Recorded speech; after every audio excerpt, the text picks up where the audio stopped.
llamado incircuncisión, ¿por quién? Por los de la circuncisión, es decir, de una manera muy despectiva, hermanos míos, los israelitas nos llamaban incircuncisos. O sea, era una manera de referirse al pueblo a los no judíos.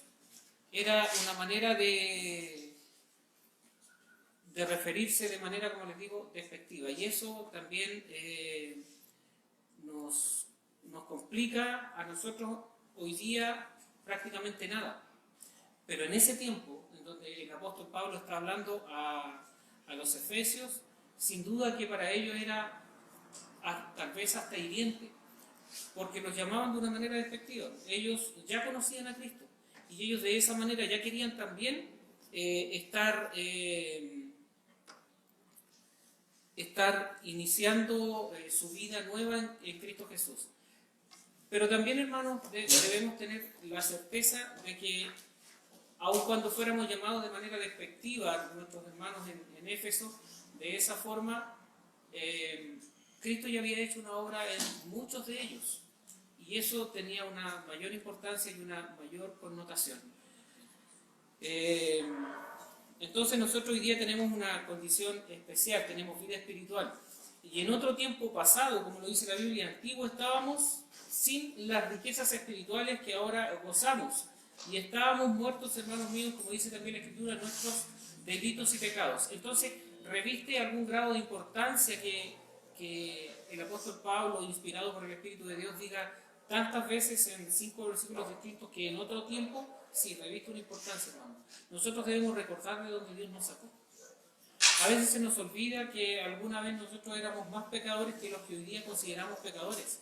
A veces nosotros miramos a gente que peca y lo miramos con algún grado también, como nos miraban en ese tiempo a nuestros hermanos los judíos, a nuestros hermanos en Éfeso los miraban de manera despectiva, porque ellos creían que tenían una casta de nivel superior, que el hecho de haber sido escogidos por Dios les daba un estatus distinto, de mejor calidad de ser humano tal vez, lo que nunca fue ni el propósito de Dios, ni mucho menos.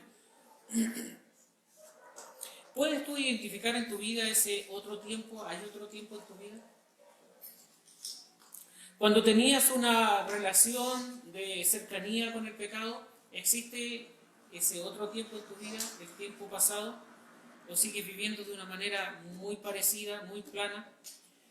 Cuando no te molestaba ni te incomodaba el pecar, cuando justificabas la mentira y le llamabas piadosa o blanca a la mentira, sabiendo que era un pecado. Hermano, el mundo a nosotros nos dice que no es tan malo mentir, porque hay mentiras piadosas. Yo lo he dicho en otras oportunidades desde acá, no existen las mentiras piadosas, la mentira es mentira.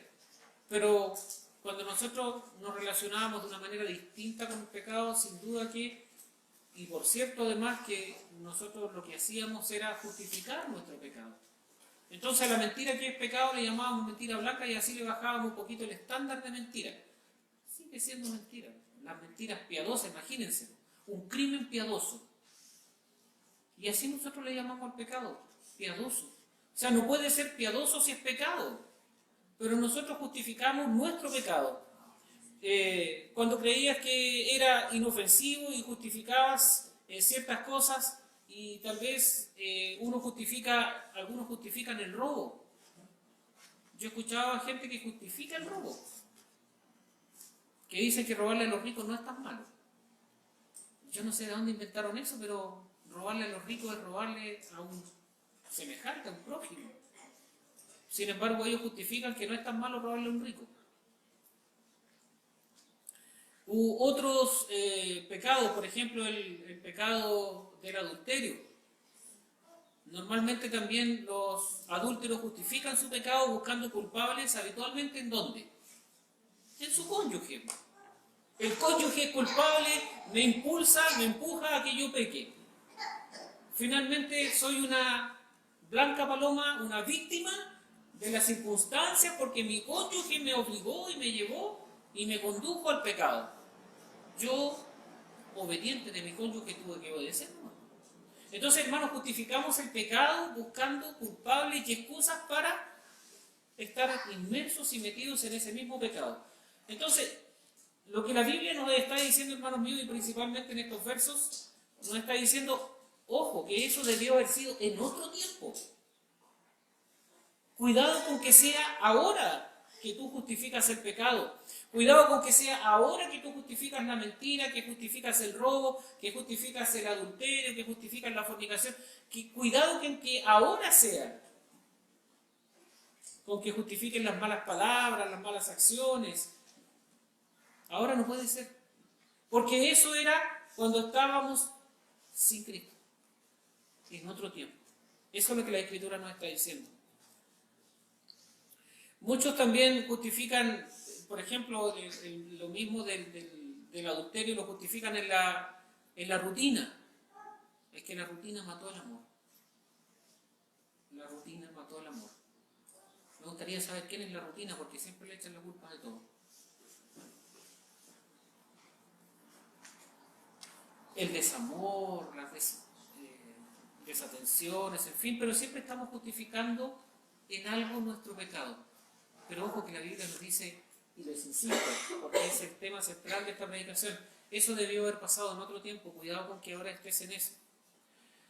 Pero el mismo apóstol, inspirado por el Espíritu Santo, en 2 de Corintios, capítulo 5, verso 17, verso tan citado y tan conocido por todos, y principalmente por esta iglesia que es muy citado, dice las cosas viejas, es decir, ahí está el otro tiempo. Las cosas viejas pasaron. Las cosas viejas, ¿qué cosas viejas? Cuando yo me justificaba y justificaba mi pecado. Cuando yo consideraba que mentir era piadoso. Porque antes yo consideraba que mentir era piadoso. Porque yo podía decirle a alguien, porque mi intención no era dañar a ese alguien. Entonces por eso podía llamarle una mentira piadosa, o por eso podía llamarle una mentira blanca.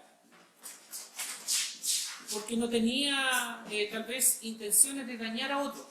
Solo de justificarme yo mismo. Pero hermanos míos, la autojustificación es uno de los peores engaños que existe en la humanidad. Porque la autojustificación es lo que hace que también mucha gente no llegue a Cristo. Porque son todos buenas personas y no necesitan a Cristo, hermanos míos, porque son buenas personas. Las buenas personas creen ellos mismos que no necesitan un Salvador, porque no han de ser salvados ¿de qué? De nada. Si son buenas personas, no pecan, entonces ¿de qué los van a salvar? Entonces, 2 Corintios 5, 17 dice que las cosas viejas pasan, y ese es el otro tiempo del que habla Efesios 2, ya pasaron. Ahora nosotros estamos en Cristo Jesús, y en Cristo Jesús todas las cosas, dice Efesios, fueron hechas nuevas. Y como siempre le he dicho, cada vez que hablo de este versículo, ¿pasaron o debieron haber pasado? Porque muchas veces las cosas viejas no han pasado para los creyentes, y eso es, hermanos míos, lastimoso. Es una tremenda pena que ver la vida de algunos creyentes que sigue siendo igual que antes, que no tienen ningún cambio en su vida. Hermano, es imposible que antes, cuando tú vivías inmerso en el pecado, apartado de Dios, sin Cristo, sin el Espíritu, sin la palabra de Dios, que vivieras de una manera y que hoy día vivas de la misma manera estando el Espíritu Santo morando en ti. O sea, es imposible. Nadie me puede decir que no, pero es que el otro día hablábamos de eso. ¿Qué sentiste cuando te convertiste? Nada. ¿Pero cómo? No, nada. ¿Qué sentiste cuando Cristo entró a tu vida? Nada. Yo sabía que había pasado algo conmigo, pero no sentí nada. Entonces muchas veces queremos vivir de sensaciones, de emociones, de sentimientos y de hacer y de sentir. No siento ir a la iglesia. Siento que debo cambiarme de iglesia. Siento que no debo orar tanto. Siento y sentimos, hermanos míos, y sentimos y dejamos de sentir. Y vivimos en función a eso. Pero aún eso está encerrado, hermanos míos, en el versículo que dice, las cosas viejas pasaron. O sea, ya no vivas de las emociones y sentimientos que antes gobernaban tu vida. Hoy día debemos ser gobernados por el Espíritu de Dios, por la palabra de Dios. Ya no podemos ser gobernados por lo que antes nos gobernaba. El pecado, la autojustificación, hermanos míos, y seguir siendo gobernados por nosotros mismos, por nuestras emociones. Las cosas viejas pasaron, ahora son hechas todas nuevas en Cristo, hermano, en Cristo, no por ti. No tenemos la capacidad nosotros de revertir. Es Cristo quien lo hace. Es Cristo quien nos hace nuevas criaturas. Nosotros no nos hicimos nuevas criaturas nosotros mismos. En otro tiempo, cuando no vivíamos en Cristo, vivíamos en comunión con el pecado. Hoy día vivimos en comunión con Cristo y con los atributos también de Él. O tal vez tu vida jamás ha tenido o no ha sufrido ningún cambio. Si es así, si tu vida no ha tenido o no ha sufrido algún cambio de el que eras antes y hoy día que profesas una fe, estás en problemas. Pregúntate, ¿qué está pasando con mi vida? ¿Por qué no tengo yo hoy día esos cambios importantes que habla la Escritura? ¿Por qué mi vida sigue siendo igual? ¿Por qué me sigo relacionando igual con todo el mundo, creyente y no creyente? Porque a la mayoría de los creyentes que yo conozco, hermanos, se les empieza a achicar tanto el número de amigos que terminan siendo amigos solo de gente de la iglesia. Y los de afuera empiezan a desaparecer. Curiosamente, uno tenía una lista de amigos re larga y empiezan a desaparecer. Y uno empieza a tener un entorno solamente creyente. Como que Dios lo empieza a uno a encerrar dentro de un cierto margen. El verso 2, hermanos míos, de Efesios 2 es muy claro. Es muy claro en todo. Y dice claramente que en otro tiempo, en aquel otro tiempo, hermanos, tú y yo estábamos sin Cristo. Entonces, cuando estábamos sin Cristo teníamos una manera de ver la vida y de vivir la vida distinta a la que tenemos hoy. Entonces, tú no me puedes decir que estás en Cristo y que tienes la misma opinión que tenías antes de todo. Conozco mucha gente que era de extrema izquierda, comunista o socialista, y conocieron a Cristo y eso empieza a revertir. Pero empieza a revertir porque nos cambiamos de partido político, no, porque empezamos a ver que ahí no está Cristo, porque no está Cristo. Y empezamos a entender por la Escritura que en esos movimientos sociales no está Cristo, que el centro de esos movimientos sociales es humanista y está el hombre, en torno al hombre, y no está Dios. Y no hay espacio para Dios ni en el comunismo ni en el socialismo. No hay espacio, hermano. Por eso ellos se llaman progresistas, porque nosotros somos retrógradas, porque creemos en un Dios de derecha, según ellos. Y ellos son progresistas porque avanzan como avanza la sociedad y nosotros nos quedamos estancados. En otro tiempo yo podría haber creído como ellos. En otro tiempo, como dice la Escritura, yo podía justificar ciertas acciones. Más hoy día en Cristo Jesús es absolutamente distinto. Hermano, en Cristo es todo distinto. Las cosas viejas, créanme, pasaron. Y por eso te advierto, hermano, si no han pasado para ti, pregúntate, ¿qué está pasando conmigo? ¿Por qué sigo siendo el mismo? ¿Por qué sigo teniendo la misma opinión y la misma visión y la misma forma de vivir la vida que tenía antes? No puede ser, porque el Espíritu de Dios te va a amonestar y no te va a dejar vivir de la manera en que vivías antes. No te va a dejar tener el vocabulario inmundo que tenías antes de garabatos. No te va a dejar ser lo que antes eras. No te va a dejar ser. Porque si mora el Espíritu de Dios en ti, lo que anhela fervientemente ese Espíritu es que tú seas santo. Eso es lo que anhela el Espíritu, que seas santo. Y todos los impulsos del Espíritu son conducientes a la palabra de Dios. Entonces no te van a alejar de la palabra de Dios, te van a acercar a ella. 5 conceptos quiero que veamos aquí en el verso 12 del capítulo 2. Dice, en aquel tiempo estábamos sin Cristo, número 1. Sin Cristo, alejados de la ciudadanía, número 2. Ajenos a los pactos, número 3. Sin esperanza, número 4. Y sin Dios, número 5. 5 conceptos, hermanos, que son súper importantes y clarísimos acá en este versículo. Alejado de la ciudadanía de Dios, en Deuteronomio capítulo 7, versos 7 y 8 dice, el Señor no puso su amor en ustedes, sino los escogió por ser ustedes, ni los escogió por ser ustedes más numerosos que otros pueblos, pues eran el más pequeños de todos los pueblos.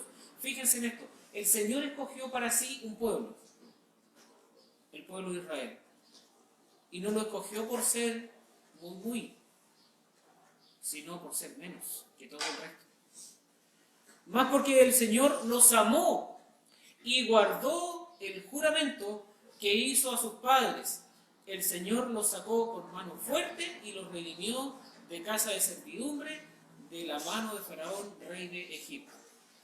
En Génesis capítulo 12, versos 2 y 3 dice: y haré de una nación grande y te bendeciré y te engrandeceré tu nombre y engrandeceré tu nombre y serás bendición. Bendeciré a los que te bendijeren y a los que te maldijeren maldeciré. Y serán benditas en ti todas las familias de la tierra. Hermanos míos, es la elección soberana de Dios, puesto los ojos en un hombre y de ese hombre una nación completa, tanto física como espiritual. Tanto física como espiritual, porque de Abraham, hermanos míos, de ahí viene la promesa del Mesías y también viene la promesa de hacer de él una tribu, una nación escogida por él. Hermanos, Dios en Abraham escogió una nación para sí, un pueblo. En Isaías 41:8 dice: pero tú, Israel, siervo mío, Jacob, a quien he escogido, descendiente de Abraham, mi amigo. Hermanos míos, en Jacob, en Israel, descendiente de Abraham, dice Dios: mi amigo, escogí una nación para mí, para que fuera pueblo mío. Entonces, cuando la Escritura dice que nosotros estamos alejados de la ciudadanía, efectivamente, no teníamos cómo estar inmersos, insertos en la ciudadanía física del pueblo de Israel, porque no somos judíos. Y nuestros hermanos en Éfeso ciertamente no tenían cómo estar inmersos, insertos dentro de esto, porque eran igual que nosotros, no eran del pueblo judío, no eran de la simiente, no eran nacidos del pueblo de Israel. Entonces, ciertamente alejados de la ciudadanía, sí, alejados de la ciudadanía. Entonces, para poder ser parte, hermanos, de la ciudadanía física de Israel, hay que ser nacido o descendiente de judío. Nacido de judío, descendiente de judío. Y por otro lado, hermanos míos, sin Cristo estábamos además alejados de la ciudadanía celestial, que ese es el otro aspecto. Porque en Abraham les dije que estaba tanto la promesa de que de él haría una gran nación, y el Mesías vendría de ahí, que es el aspecto no solo físico, sino también espiritual, y también la nación propiamente tal. Hermanos, los judíos orgullosos y soberbios, olvidando que Dios los escogió sin mediar méritos propios en ellos, sino solamente por la gracia del Señor, como dice su palabra, siendo el más pequeño de entre todas las naciones. Asimismo, nosotros, hermanos, creemos muchas veces, nosotros los creyentes contemporáneos, que nos merecemos la salvación. ¿Saben? No lo decimos, pero somos orgullosos y soberbios, creyendo que de alguna manera somos mejores que el resto. Y creemos ser mejores que el resto, como les dije, y dentro de la Iglesia Universal de Cristo también existe este orgullo. Se creen más y mejores que otras congregaciones, ciertos grupos de hermanos, ya sea por el conocimiento, ya sea por la liturgia, ya sea por el número de participantes de la iglesia, etc. Pero hay muchos que se creen mejores que otros. Lo decía mi hermano Nicolás la semana pasada, porque de repente tenemos un pseudo orgullo por ser bautistas reformados, y eso como que nos levanta a nosotros, pero dentro de los bautistas reformados también hay como segmentos que creen algunas cosas distintas unos de otros, y también unos se creen mejores que otros, ni decir cómo nos miran los presbiterianos a los bautistas reformados, que creen que ni siquiera somos reformados. Pero independientemente de eso, existen, hermanos, grupos eclesiásticos que se creen mejores que otros. Y eso es solo orgullo, hermano. Eso solo es orgullo. Entonces, ese mismo orgullo que alguna vez tuvieron los judíos respecto de nuestros hermanos en Éfeso, lo vemos hoy. Lastimosamente, lo vemos hoy.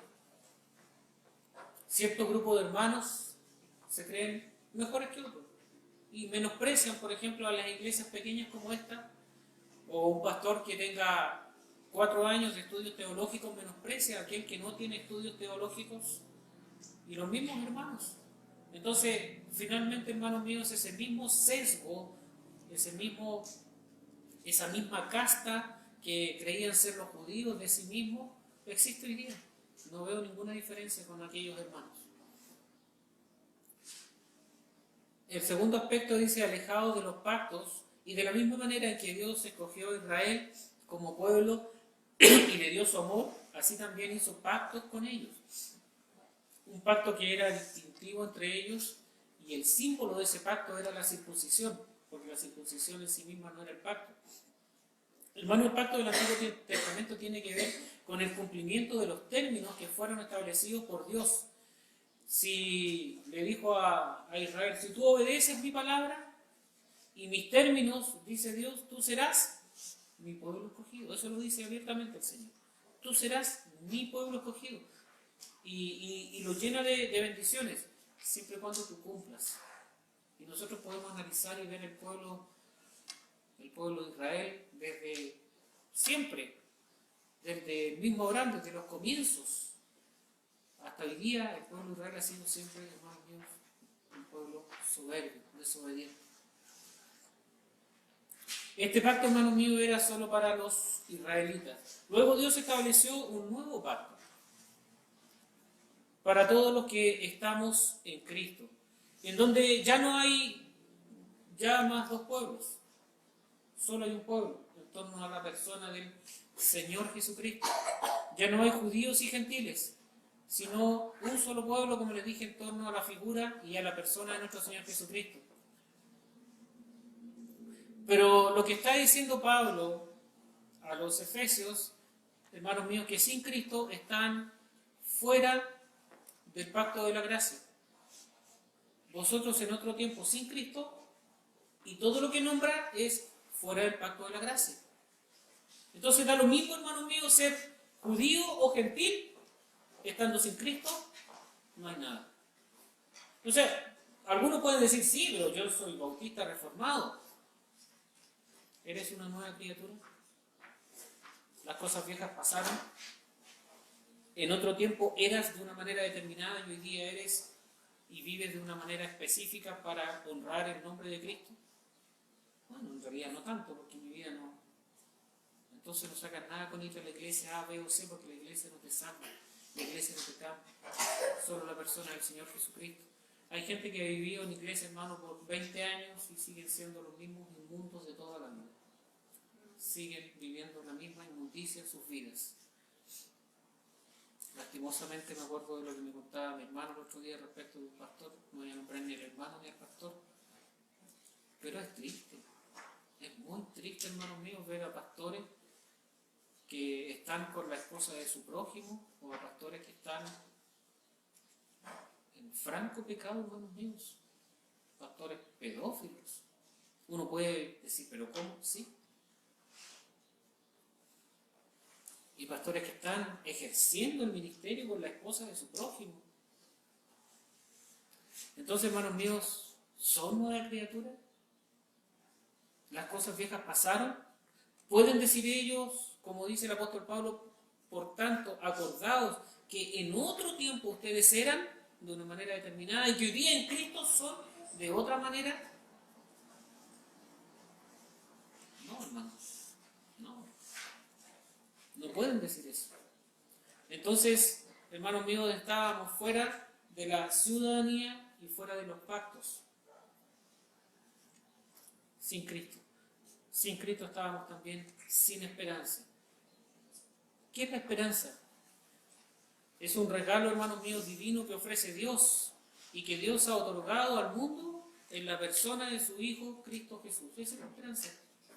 Podemos ahora empezar a buscar la esperanza como el mundo la aprecia, y si ustedes se fijan, la esperanza como el mundo la aprecia está sustentada siempre en mí mismo.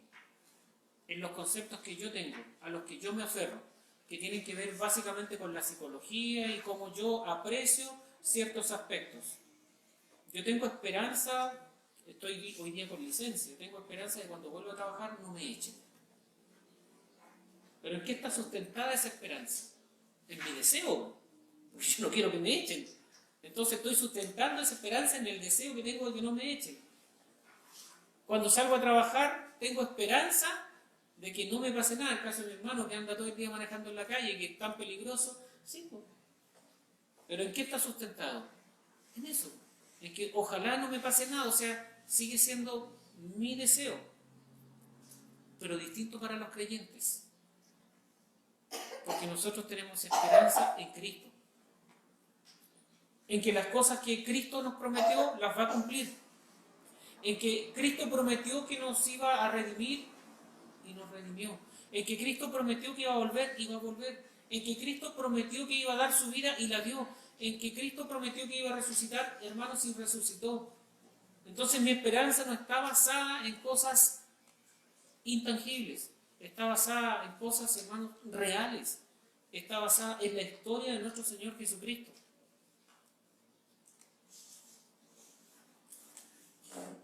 Entonces, la esperanza, hermanos míos, es el regalo que Dios ha dado al mundo para que confiemos en la persona del Señor Jesucristo. Les recuerdo que este pasaje 2, hermanos míos, parte diciendo que antes estábamos sin Cristo. Entonces, el hecho de estar sin Cristo dice también que uno de los aspectos de los 5 que nombramos es estar sin esperanza.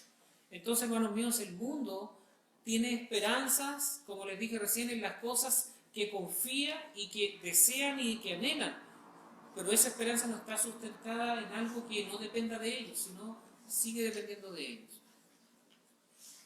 Pedro le dijo a Jesús, hermanos míos, cuando el Señor Jesucristo estaba a punto de ascender, ¿a quién iremos?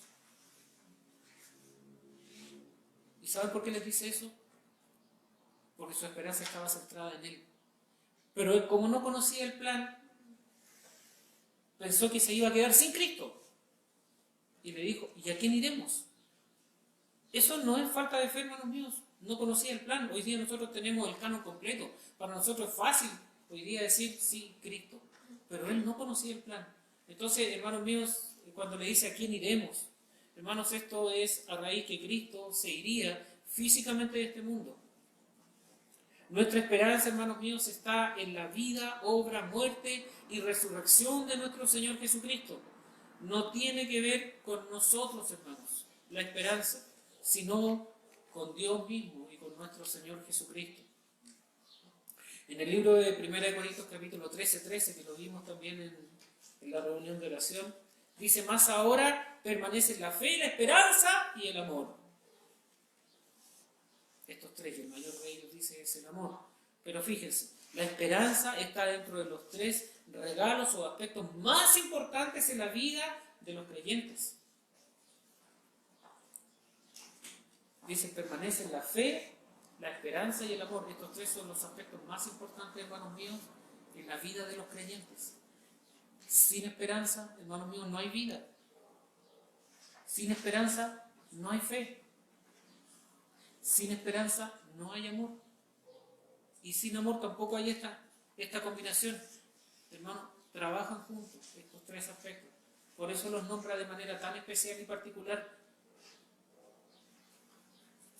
En Romanos 15:13 dice que el Dios de la esperanza los llene de toda alegría y paz a ustedes que creen en Él, para que rebosen de esperanza por el poder del Espíritu Santo. Dígame, ¿dónde está la obra del hombre aquí? ¿Dónde está la obra del hombre? Fíjense que el Dios de la esperanza, o sea, la esperanza nace de Dios y es regalada y repartida a sus hijos, a los creyentes. Dice, los llene de toda alegría y paz a ustedes que creen en Él, para que rebosen la esperanza, dice, por el poder del Espíritu Santo. O sea, dada por Dios y confirmada, reafirmada y sostenida en nuestros corazones, en nuestras vidas de los creyentes, por el mismo Dios en la persona del Espíritu Santo. Entonces, la esperanza depende de mí. No, pues yo solamente la ejercito, pero me fue dada por Dios. Es como la fe.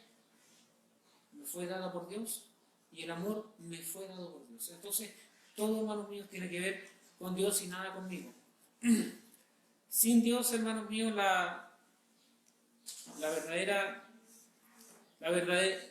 sin Dios, el otro aspecto. La verdadera misión del Señor Jesús fue reconciliarnos a través de Él, en este caso la humanidad, con Dios, ya que la humanidad estaba, valga la redundancia, sin Dios. Es decir, para poder estar con Dios es necesario estar también con Cristo. Yo se lo he dicho otras veces, hay gente que quiere estar con Dios sin Cristo. Y es imposible, hermano, es imposible estar con Dios sin Cristo. No se puede. La humanidad no va a estar con Dios si está sin Cristo. Estar, hermanos míos, sin Cristo. Estar sin Cristo es estar sin salvación. Estar sin Cristo es estar sin comunicación directa con Dios. Sin Cristo, hermanos míos, es estar sin intercesión ante el Padre. Estar sin Cristo es estar sin abogados ante Dios que te defienda de las acusaciones. Estar sin Cristo, hermanos míos, es estar sin el Espíritu Santo morando en ti. Estar sin Cristo, hermanos míos, es estar bajo la condenación y bajo la ira de Dios sobre tu vida. Estar sin Cristo, hermanos míos, es estar solos. Porque Cristo prometió que Él estaría con nosotros todos los días hasta el fin del mundo. Entonces, estar sin Cristo es estar solo.